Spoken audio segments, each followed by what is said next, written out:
I deny everything but what I have all along admitted. The design on my part to free the slaves.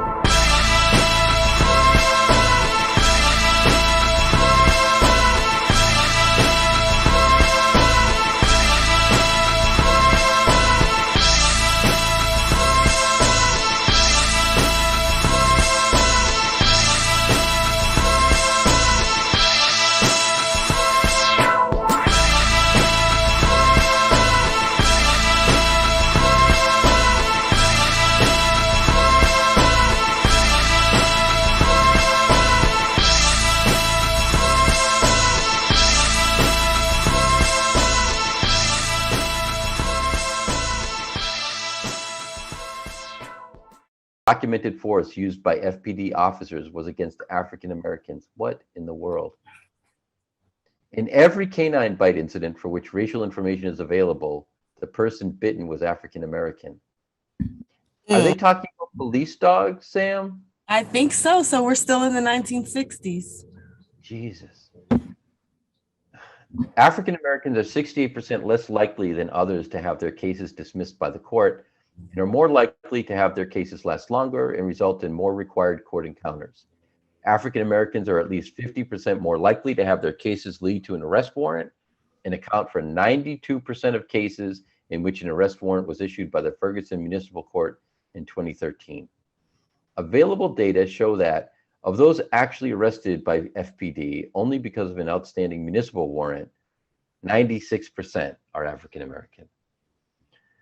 Our investigation indicates that this disproportionate burden on African Americans cannot be explained by any difference in the rate at which people of different races violate the law. No kidding. Rather, our investigation has revealed that these disparities occur, at least in part, because of unlawful bias against and stereotypes about African Americans. We have found substantial evidence of racial bias among police and court staff in Ferguson. For example, we discovered emails circulated by police supervisors and court staff that stereotype racial minorities as criminals, including one email that joked about an abortion by an African American woman being a means of crime control.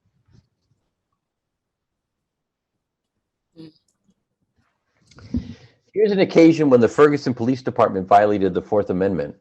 In July 2013, police encountered an African American man in a parking lot while on their way to arrest someone else at an apartment building. Police knew that the encountered man was not the person they had come to arrest. Nonetheless, without even reasonable suspicion, they handcuffed the man, placed him in the back of a police car, and ran his record. It turned out he was the intended arrestee's landlord. The landlord went on to help the police enter the person's unit to effect the arrest, but he later filed a complaint alleging racial discrimination and unlawful detention.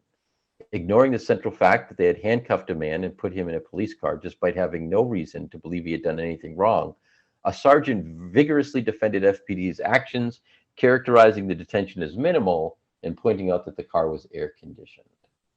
This is just heartbreaking. I don't want to talk about, there's an example I want to talk about, but I don't want to talk about it now.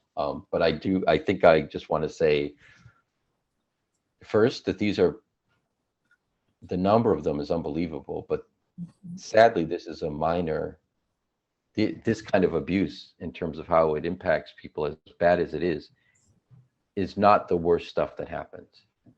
But the pattern it represents is, I think, representative of things that happen all over the country. And it's just routine, and we just accept it. That's Thanks for it, right? And then that's it. no, it's a lot, right? Like you said, it takes a lot to reproduce this system. Well, I don't even think you'll still be able to see me because of the light. So, but it just takes a lot to reproduce this system, right? Like it doesn't happen in a vacuum. Like all of us have to play a part in it for it to keep continuing because we have to ignore it, right? Right. So I want to play this video. At any point we can say stop. And after that, we'll do final thoughts and I'll let everybody go. And I look forward to seeing you guys next week at our adjusted time just for this week, which will be 12 Eastern for next Sunday. You're getting up at 9? I'm always up. I get up early. Oh. My puppies get up around 5:30, so that's around the time my day starts. Yeah, crazy, right? All right, here we go. I'm gonna play this for us. Oh, let me turn on the sound. That would be good too.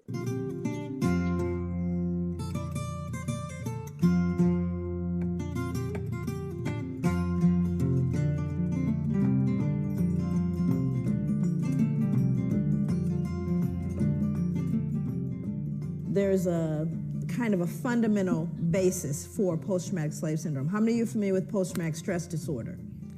Yeah. Okay, so these are things, I mean, most of you are people who are in the field that have done the work. You're here representing the people who are really in the trenches, and I appreciate and respect that.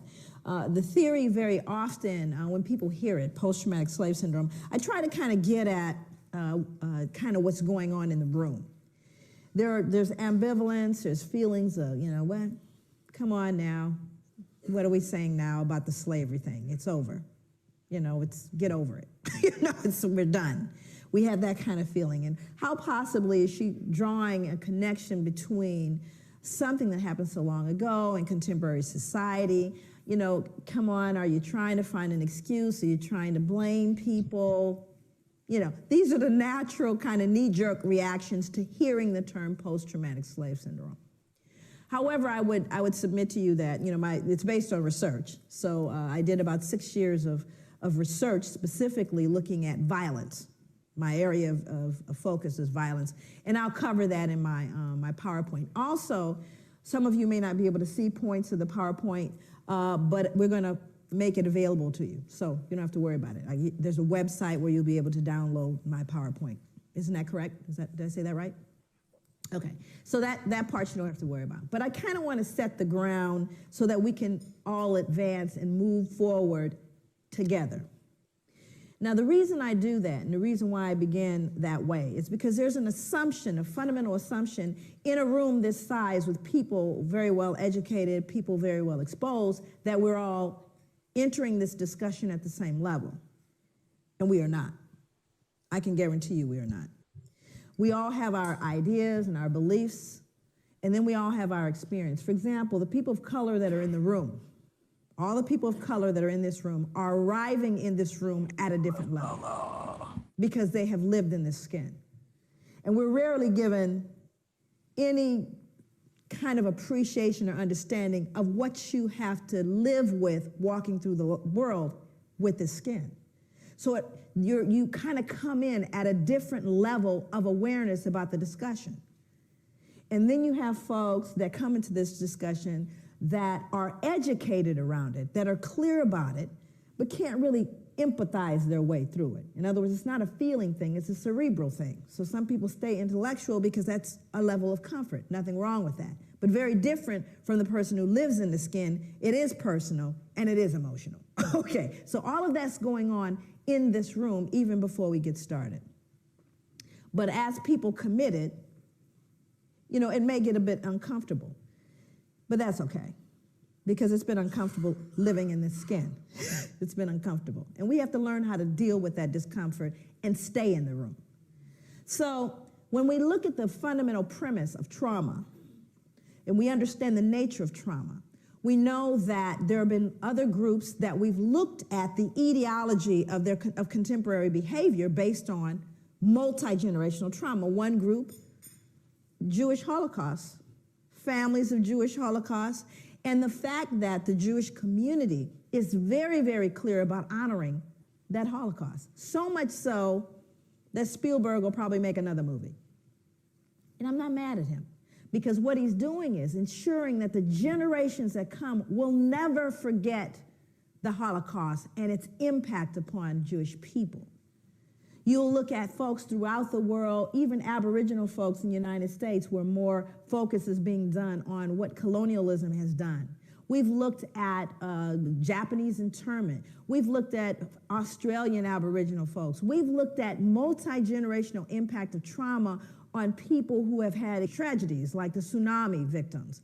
We'll look at everybody, but when it comes to looking at Africans, there's a visceral response. Oh, come on, let's not. Why are you? And it's a curious thing, as a social scientist to me, that you get so much pushback when you talk about Africa. And we look at the legacy of slavery. You get so much pushback, but more importantly is why do you get the pushback? See, as a social scientist, I'm less concerned with the material, which I'm clear about. I'm more interested in why the behavior. Why is there such reticence at looking at this issue? And the answer is, when you peel back the layers of this, we peel back everybody's layers. Everyone gets naked in this room, and that's not always comfortable. It's also very comfortable to talk about the other's pathology. And the reason why I think that becomes important is so that when we begin to engage in this discussion, we don't find ourselves falling victim to the fear, guilt, all of that stuff that's not useful to anyone. It's not useful. This means we're going to peel the layers back. And while 246 years, as it were, in American history of American chattel slavery, starting with 1619 to the ratification of the 13th Amendment in the United States, we're looking at 246 years of American chattel slavery. And it's very comfortable, and I think to some degree people can say, you can't have 246 years of trauma and expect that nothing happened, especially when that trauma was followed by more. And let's just call the trauma what it was. It was a genocide. Like, I just want to put it in context. That was the first one. I'm gonna keep playing a little bit more. Oh no, I'm sorry, I'm playing the wrong video, y'all. Oh, I'm so glad I double checked. See, stuff be bouncing on me. I liked what you said. When we peel back these layers, we peel back everybody's layers. Because I think that's a lot of times these conversations are like, people are defensive, you know, they hide and don't want to talk about how we're complicit. You know, you don't face history until you can place yourself in it.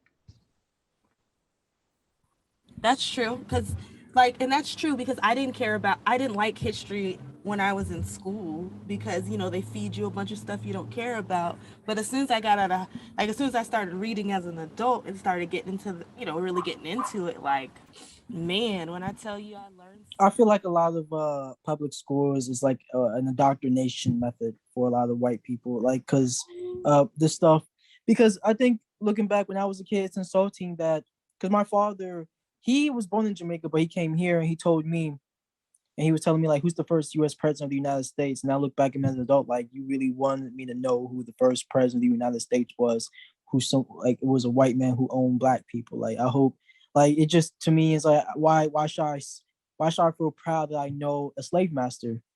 Well, I looked at him like, what, have you taught me any person, like a president or prime minister of Jamaica? And he didn't have anything to say. It was like, I wish I knew that before I knew the first president of the United States. Like, because they make you celebrate people who just didn't like you. Like, if they was alive today, they will look at you like, why is the N-word in, schools? Why are they near white children, right? Like, people neglect that fact. People neglect that reality. Like, I just feel like it's an indoctrination method for many white folks.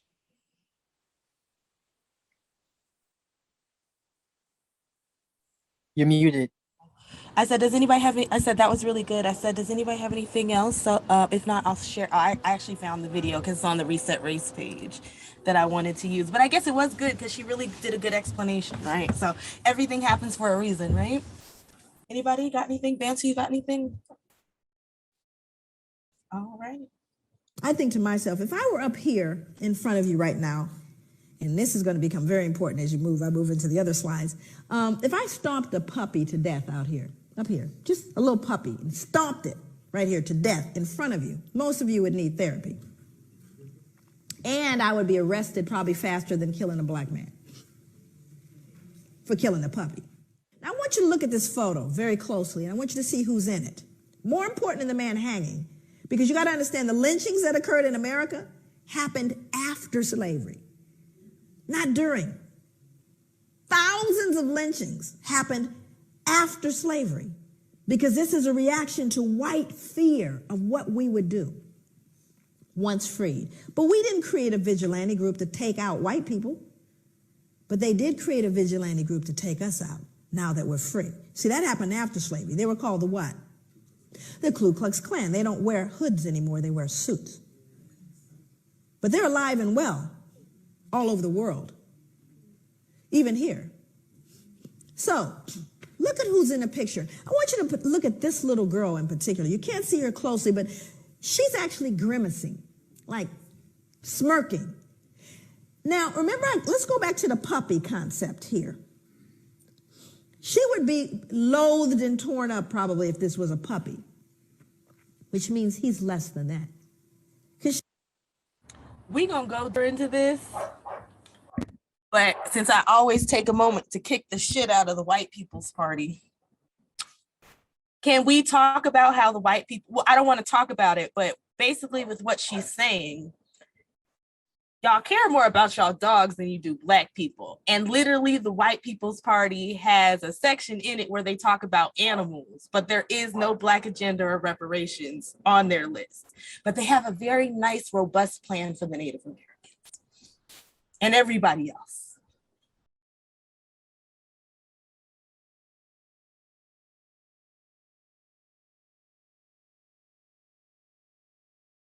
So, you know, we were talking about this, and so, you know, here we are, movement for a people's party, so they call it. And then we look at the platform, and we're gonna just kind of fast forward through this. An economy that works for everyone, right? An economic bill of rights, strong unions, modernizing our infrastructure, fair tax, reign in Wall Street, fair trade, dependent uphold democracy, abolish corporations, defend civil liberties, respect human rights, health, and human potential. So you got Medicare for all, free public housing, comprehensive immigration reform, then protect the environment and defend biodiversity, clean energy, environment protection, animal welfare. We share the planet with a wondrous variety of other animals, insects, plants, and microorganisms. Through hundreds of thousands of years, a great variety of life forms have adapted, sharing the planet. As children, we grow up with images and tales of animals, which teach us compassion, loyalty, prowess, community, and many other important values. At some point in our development, our money-driven society pressures us to see animals as possessions, to be traded and exploited. Isn't this so passionate when talking about animals? Y'all got to read the rest of this, but this sound, get you all jazzed up for the animals. Stand for equality and justice, restorative justice, racial justice, equal rights for women, honor indigenous rights. Oh, look who's missing. Look who's missing. So indigenous LGBTAI gets a section, as they should. Indigenous rights, they get a section. No section for Negroes. Are we pretending like there isn't a reparations push? Are we pretending like Black Americans are not asking for reparations and a Black agenda? Racial justice. Much of the wealth in the community was accumulated on the backs of slaves and continues to be built on the backs of people of color. Fuck you. You don't even, okay. Policies that were put in place to uplift the poor, such as the federal housing policies during the Depression, often excluded people of color. There was no people of color during the Depression. Latinos were white. Brana, your people were white. You're still white people. Okay. And handicap the ability of Black people to climb out of dire poverty and pass on assets to the next generation. So why are Black people being dropped in with people of color? And why are you connecting people to our plight that do not belong in it?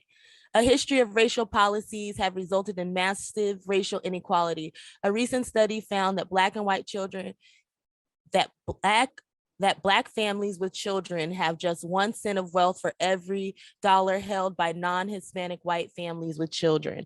So the racial justice is about Black people, but you just keep pigeonholing in people of color. Why didn't Black people just get their own section?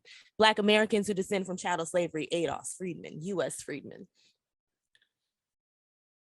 Black people Black people are twice as likely to be arrested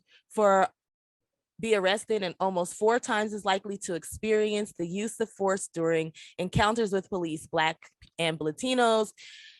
Y'all got to look at these numbers. Latinos do not have high rates of prisoners. It's mainly Black people. They just throw Latinos in with us. Like, this is a bunch of bullshit. This is actually very frustrating for me. And this isn't an issue with Latinos, but if you look at the numbers, the majority of people, like Blacks, are highly overrepresented. It's not Blacks and Latinos, especially because some Latinos, depending on what they are, they get classified as white. When my Mexican homegirl went to jail, she was classified as a white woman in jail. Okay? So even though Black people and Latinos make up 1/4 of the population, we must end the private for-profit prison industry, put an end to discrimination laws, purging of minority community names from voting rolls. So voting rights. So you just gonna give us more voting rights? We've been fighting. We got voting rights 60 years ago. Y'all keep rolling it back, but that's all you feel like Negroes are good for. Eliminate mandatory minimums, which result in sentences disparities, Black, Latino, and white people. Take marijuana off the federal list of outlawed drugs. Protect health of neighborhoods of color by establishing and enforcing public college tuition. Fuck you. I like free college, but that's not going to help poor whites, Blacks, or Latinos pull themselves out of poverty. Enact universal economic programs like Medicare for All is not an economic program. Universal basic income expands the racial wealth gap. We can expand the basic income. That's a conversation. So there's no reparations. There's no specific section for Black people. They just kind of lump Black people in. Didn't y'all notice that the shit about animals was way more fucking passionate? So this just gets back to my thing. Nick Brana, why do you care more about dogs than you do about Black people? I'm gonna edit this in with the rest of the video because the group wasn't here for this, but we did bring up about this, and I just wanted some people to see it. And this is why I call this bullshit the white people's party. And this is why y'all ain't never gonna get us behind it, because you give a fuck way more about animals and dogs than you do about Black people. Anybody got anything on that before I keep going? But just think about what she's saying, like the lack of empathy for Black folks. That's so. It reminds me of the Super Bowl commercial, right? We'll go Patricia, Scorpio, Gabriel. Yeah, I've certainly noticed it. You know, this it's just it's far away, and I think especially with I really don't know how it pans out. I mean, I think it's where you are and who's around you, and you know, it's a problem that's far away, and it's partly media and just the way you're trained to ignore that. You're trained to ignore what's going on with Black people. So we got to break through that somehow. Thank you for saying that, though, because I think people need to hear it out loud. Yeah. Because it's real, and it's the conditioning of the country. Like, that's why when something happens overseas, you see an outcrying from Americans. That's why there can be so much empathy for refugees and, you know, and children in cages at the border. Like, people felt that there's an outrage and there's an outcry, but there's Black children in cages for decades, you know, just lost to the prison system. Like, we've been putting Black children in cages in prisons for a very long time. So it's just the conditioning of this country just to make people not care. And I just want to take a moment to kind of go, like, I don't want to go super deep, but I went through this in the Humanist Report, and I think I'll probably just throw it in there about the conditioning. But they conditioned you to be this way. Like, they would tar and feather white people who wanted to, like, it, you know, if this was 100 years ago, Gabe, Sinead, Patricia, they would be killed for doing this. They would be killed, or if not beaten, you know, all kinds of things could happen to their family just 100 years ago. Shit, let's not even go 100 years ago, like 1960s.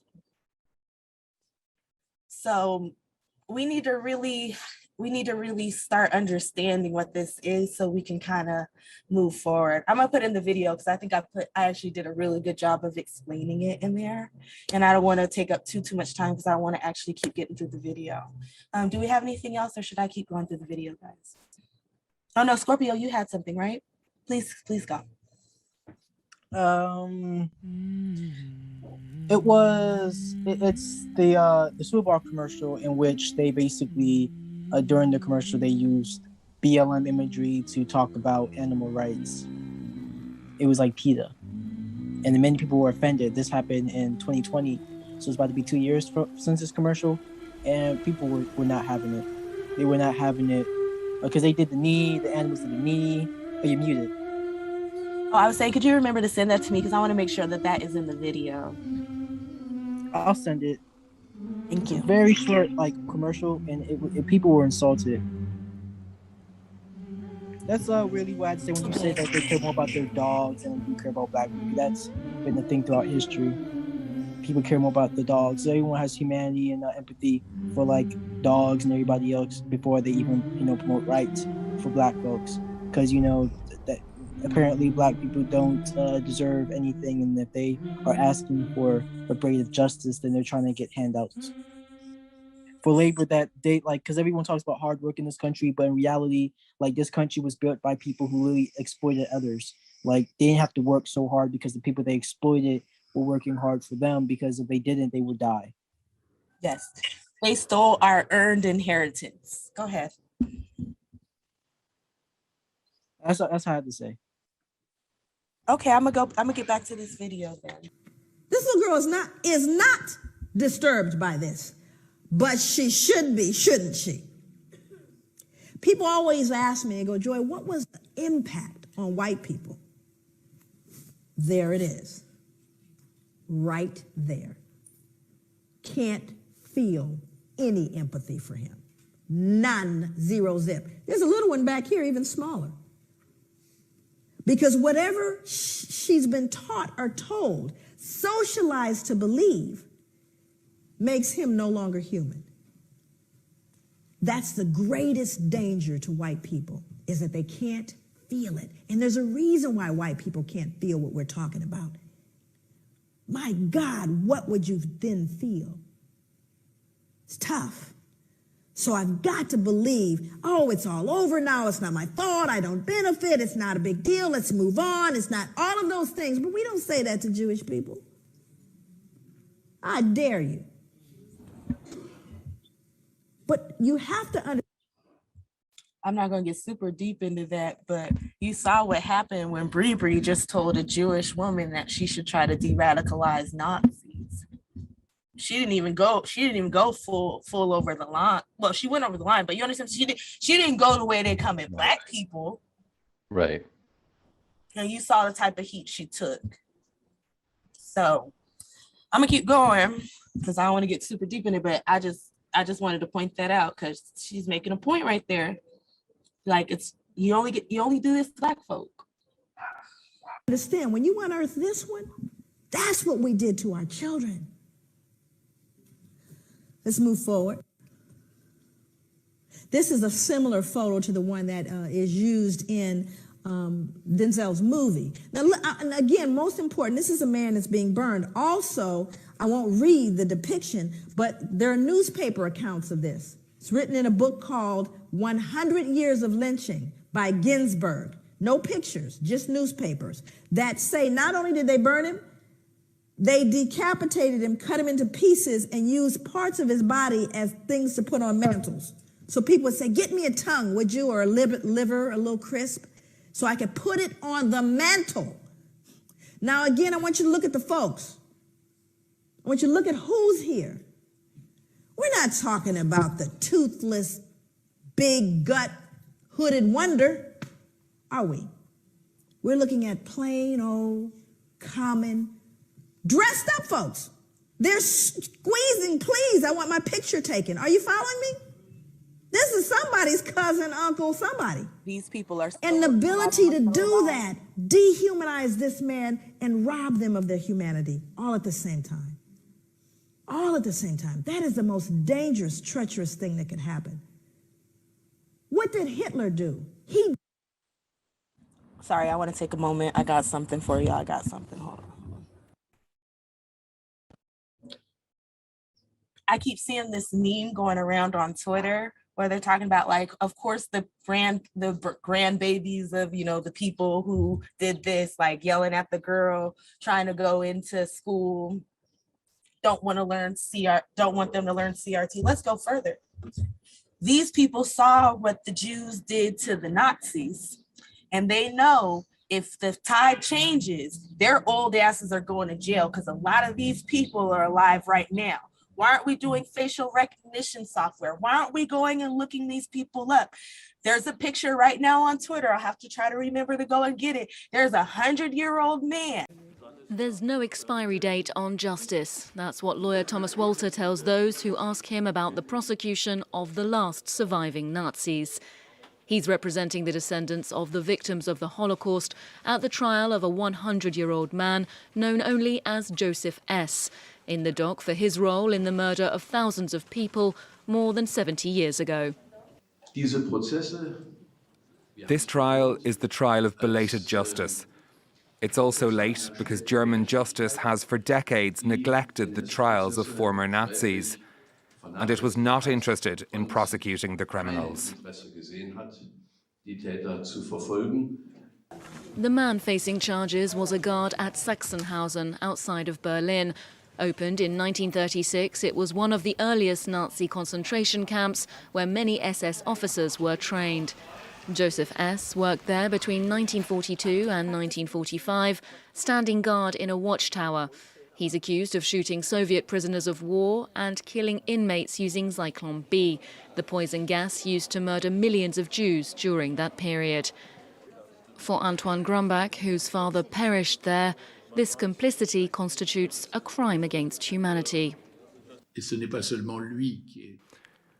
It's not only him who's under attack, but all those countless camp guards who behaved unacceptably and were, regardless of what they say, accomplices.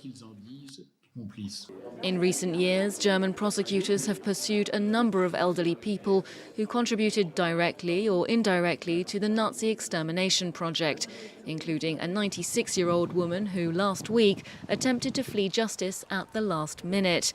She was quickly apprehended and her trial will resume later this month. A 100-year-old Nazi that they are trying. He's Walker 100 folded over. Try it. Let's rock. This is America. Murder, statutes for murder forever. Let's go. Where's some justice? These people's families are alive right now. These people who did this are alive right now. This is why we can't talk about critical race theory. This is why we can't talk about white fragility. This is why we can't talk about any of these things. Because when we do, the real outcome is we got to follow the law. The same way if I go find Patricia and kill her and I get away for 20 years and they find me, they gonna lock my ass up. It's not gonna matter that Sam's 60 going on 70. Murder's murder. I'm sorry. Nobody cares about the old Nazis that they drudge up when they're 100 years old, 90 years old.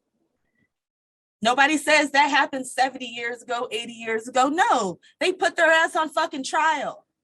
Let's go, Carol Bryant. Let's dust this bitch up. That's the one who lied on Emmett Till. Let's rock. Okay, I'm sorry, y'all. I had a moment. I don't really like to go hard on the people, but I'm not going hard on white people, but I'm going hard on the murderers. Some people are descendants of murderers, and those same people are racist, evil people still.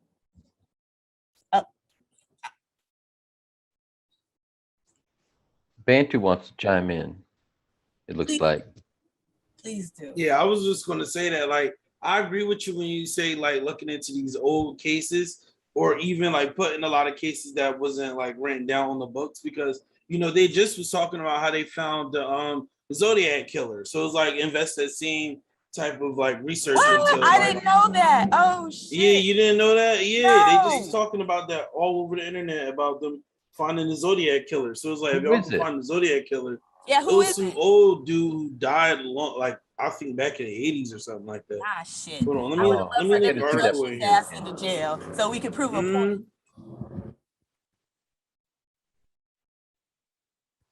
Go ahead, Bantu. Oh, that was it. That was all I was saying. Like, if y'all can find the Zodiac killer, then we know that the information and research is out there for y'all to also dig in these old cold cases of lynchings and all other types of white terror that occurred throughout the history. So like to me, I know the research is out there. I know they have methods out there to like look into this. You know what I mean? I'm just backing up what you were saying. Oh yeah, I'm pretty sure people got these postcards. And y'all know who your grandparents are. Quit fucking with me. Mm-hmm. You know who Mima is. Shit.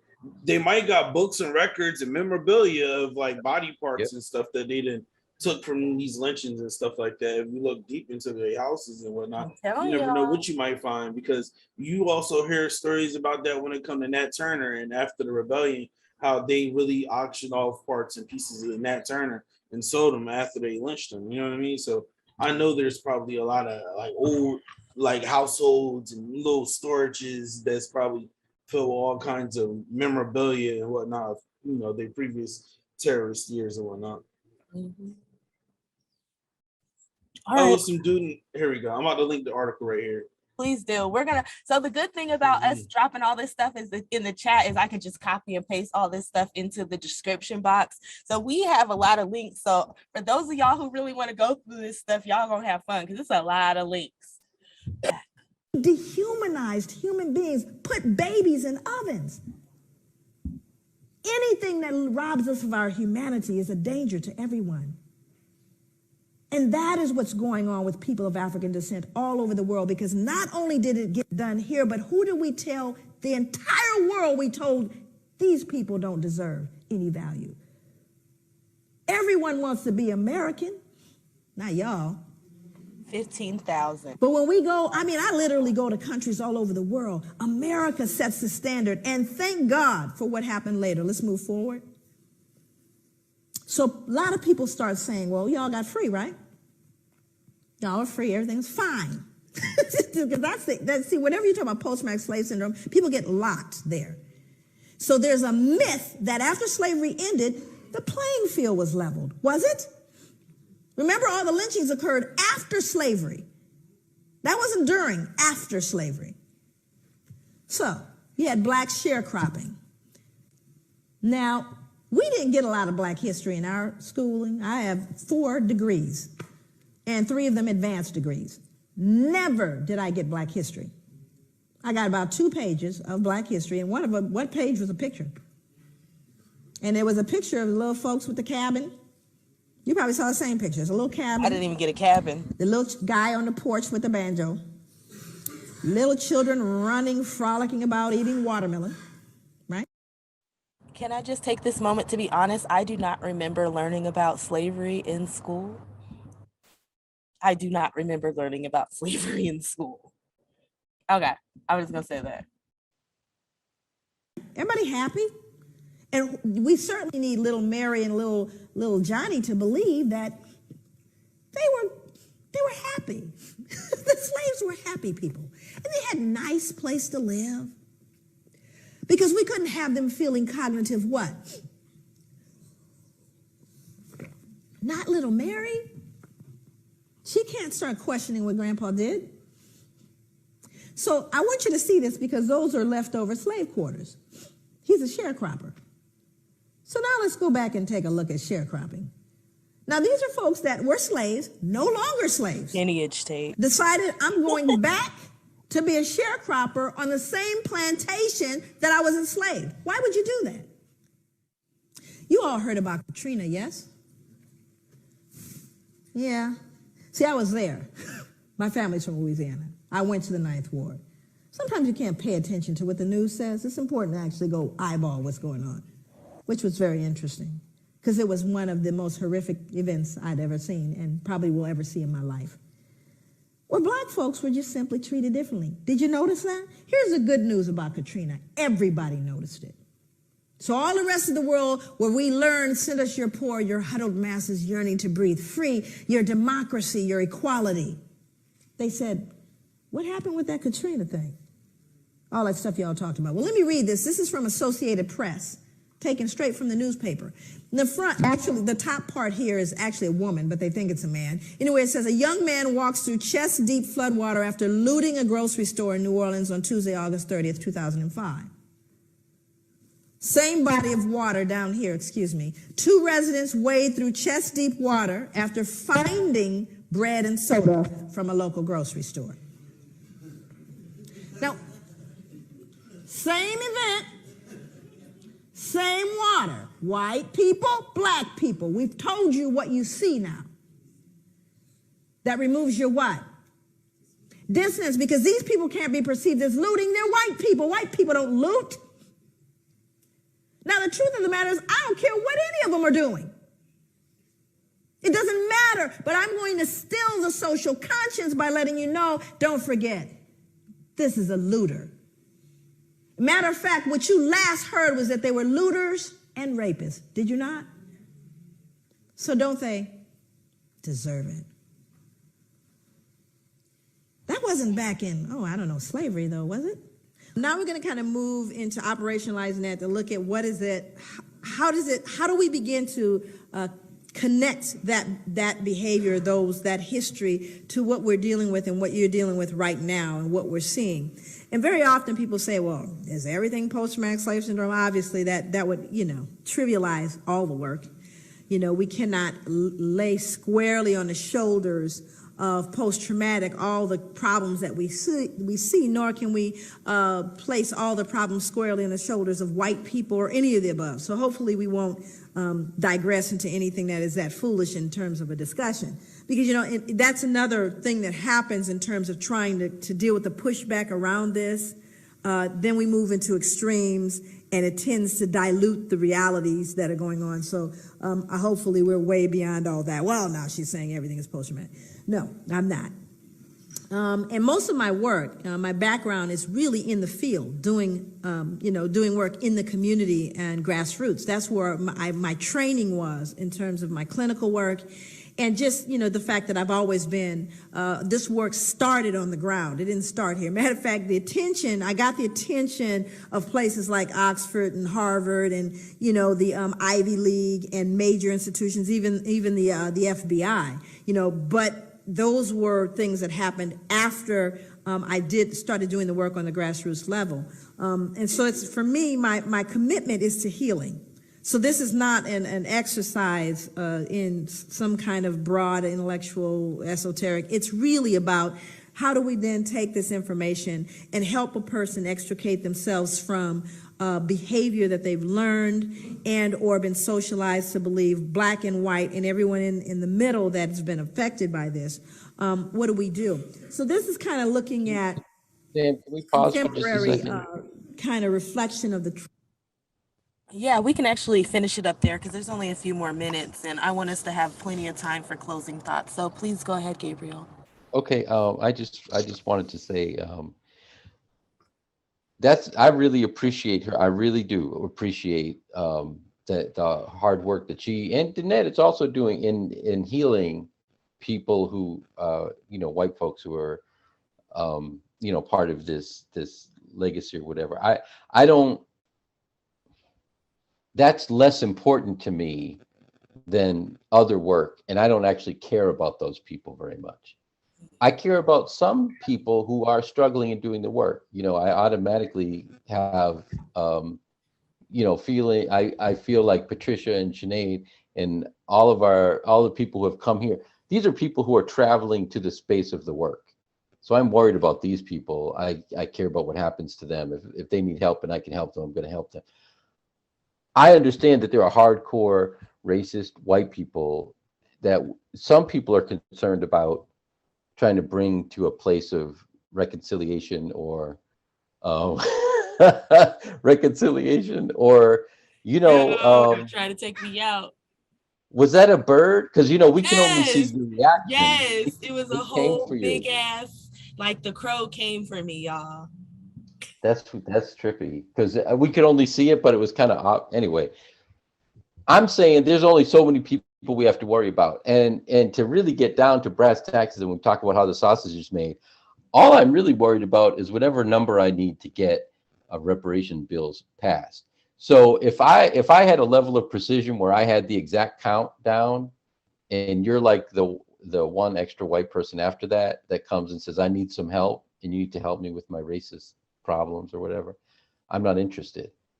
And it's not because I don't care. I just don't have infinite empathy, and I'm really not. I don't feel like I'm a bad person for not caring as much about the perpetrators, because the people are doing this every single day. So you can say you're doing the work and you're doing whatever else, but unless I have overwhelming evidence that you're actually engaged in keeping this virus under control, that is in your system, that can erupt at any time, unless I have proof that you're doing that, I consider you contagious. And so I'd rather keep you away from me and mine than be like, I'm going to take a chance. So I'm not that. Other people are. I bless them for it. That's not me. Wow, that was deep. Scorpio, Bantu, either one of y'all want to go next? Because I want to let y'all get in there on that. And then after that, I want Patricia to go. But because Scorpio and Bantu have been very frustrated with the Eurocentric left. So I told him, I was like, you're going to like my white people. So I want one of them to go after Gabriel just so they can have a moment to respond. And then after that, Patricia, I'd like for you to go. And then we'll back. Go ahead, Well, Scorpio. like I was say, I don't have much to say, but like, you know, y'all spitting fire right now. Like a lot about what y'all saying about what's going on and what's occurring. You know what I mean? So, you know, I'm just here for the ride. Y'all pretty much hitting the points out. Okay, go ahead, Patricia. Trying to click it.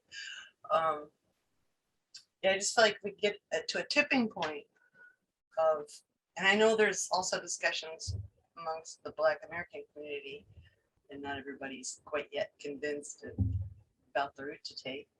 But I think there's a tipping point. We get enough white people that are sort of just unaware, which seems incredible, but get enough, as many people to understand what's really happening, that it could happen, you know.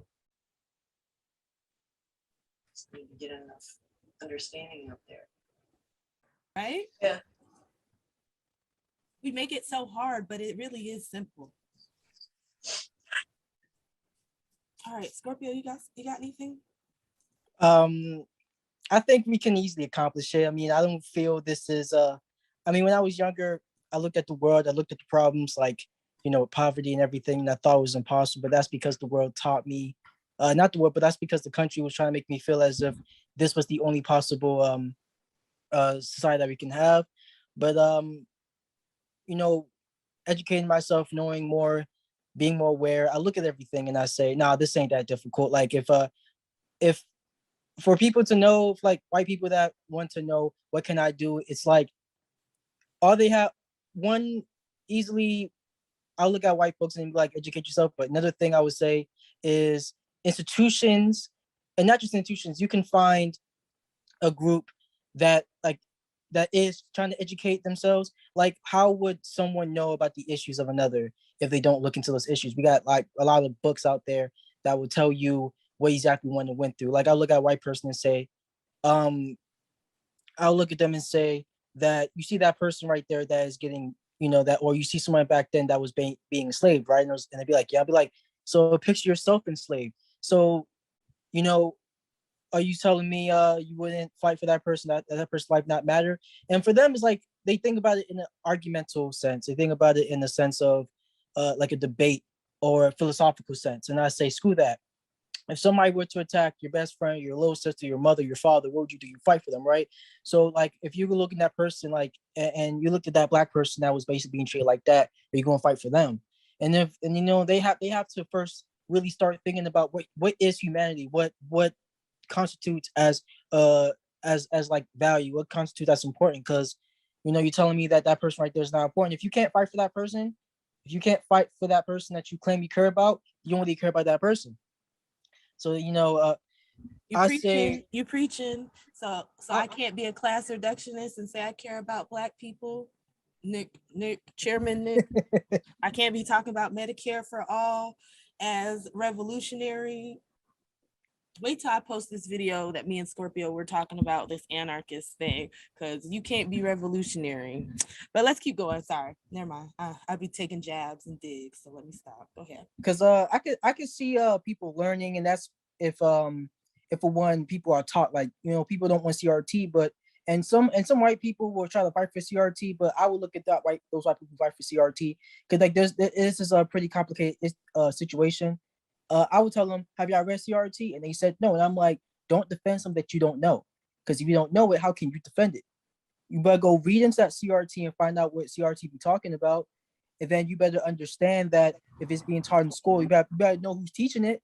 Because, you know, I always understood that, because I understand a lot of people be saying what they are nowadays. And I always think to myself, you know, colleges and certain institutions are owned by the people that are trying to fight against you, or they're being funded by the people that are trying to fight against you, or they have a really bad and racist past, like Duke University, which is which came to form when somebody from North Carolina, Wilmington, I think, basically, or some other place, they took that and transferred it somewhere else, like a white person that basically was a slave owner or descendant of a slave owner. They put it somewhere else, like where Duke University now stands right today. I would say, like, what exactly, because, you know, first is education, but you have to understand who's teaching you, what literature are you reading, because if people really start thinking to themselves, you know, how that white kid basically punched his father or his stepfather for saying the N-word, it's like, you have to start thinking, what are you really doing? What are you really fighting for? Like, I think it's easy to get there if people reevaluate the situations, institutions, and systems. And one of the things that I can, like, tell them is, then you got to create like a group, or, you know, how people get homeschooled, or people have these reading groups. Like, how about you have a reading group with your friends and y'all start reading these books and whatnot? You know, you know, maybe you can organize a voice call or video chat, and y'all can start talking about and reading these books and finding out things and looking to what people were saying. Ooh, I love action steps. Ooh, that's good, Scorpio. Offer the resources, offer the services, and, you know, over time, start just think about it and question and reevaluate. Like, because, you know, I don't believe this is necessarily difficult, because I have to remember the fact that they're teaching kids that slavery was good for us, or you got the news saying this, you got the news saying that. Like, I look at folks like, you have to understand, how are they teaching you to be racist in the first place? Because if you could be taught to be racist, then you could be taught to be something else. But you have to want it. I want to end there, Exactly. actually. I think that was a really good ending, Scorpio. I want to thank everybody for coming. Patricia, I really want to thank, how was it to be on this side of it? You got to unmute yourself. No, because I forget too. I'll remind you. I've noticed that. Not you, but all over the place it happens. What did you ask me? I asked you, how was it to be on this side of it? Because you're normally a listener. How was it to, like, participate? It was fine. I felt a little more nervous at the beginning. You know, I'm not used. Are you comfortable now? More comfortable, yes. Not totally comfortable. Practice makes perfect, Patricia. We'll see you next week. You got it in your calendar, right? See, tell him I'm not scary. No. I actually get scary. delighted when you get going. And then when you crack up, I love that too. Man, I can't be serious all the time. But I appreciate you guys. My food just got here. We got 12 minutes till Mud's Bitter Dose starts. I'm going to run over there because, you know me, I stay monitoring the chat. So I appreciate all of you guys. I think this is going to be next Friday's episode. I deny everything but what I have all along admitted. The design on my part to free the slaves.